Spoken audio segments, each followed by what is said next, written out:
Oh, well now, good day to you friends. Seamus here. Thank you for joining me today.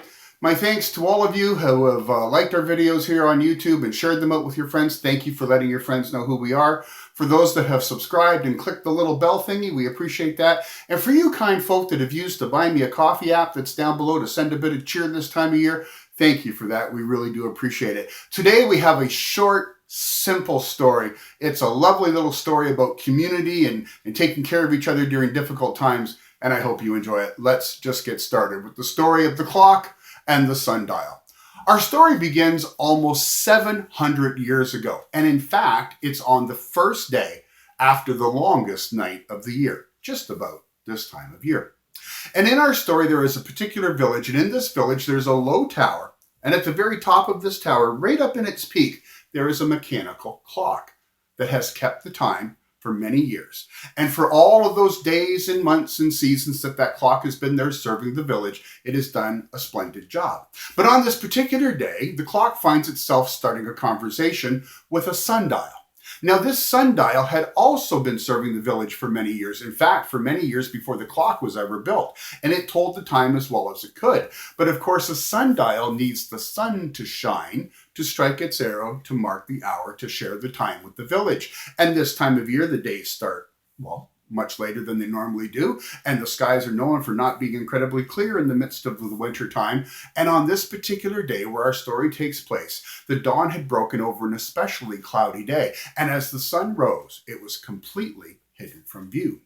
Well, that prompted our friend the clock to look down upon the sundial and say, "Oh, my friend, what an especially sad bit of slavery this must be for you." And the sundial looked back and said, "Friend, whatever do you mean?" And Mr. Clock said, "Well, your whole purpose of being is to mark the time. The reason that you even exist is to share the time and mark the hour for our friends here in the village. But without the sun, you have no shadow, and without the shadow, you can't tell the time. So on a day like this, if the sun decides to not share its warmth with you, you're worthless. I, on the other hand, have my clock. I am a clock. I have my gears and my mechanisms in my hands, and I do all these things, and I can tell the hour with or without the sun. I can tell the hour during the middle of the day or the middle of the night. It makes no never mind to me. I would never be in such servitude as you are to the sun. For all of the sunshine in the world, I wouldn't rely on him.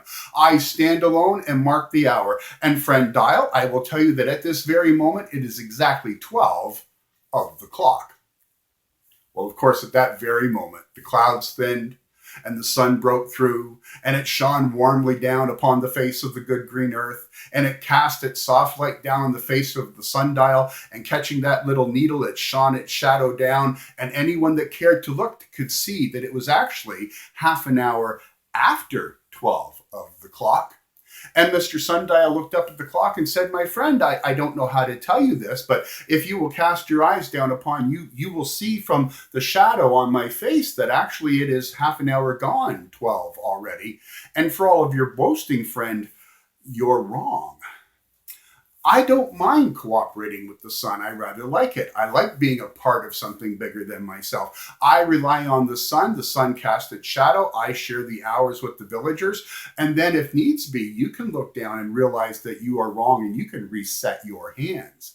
What you call freedom to you is simply the liberty to be wrong. And what you call slavery for me is simply the freedom to join together with those around me and always strive to do my best.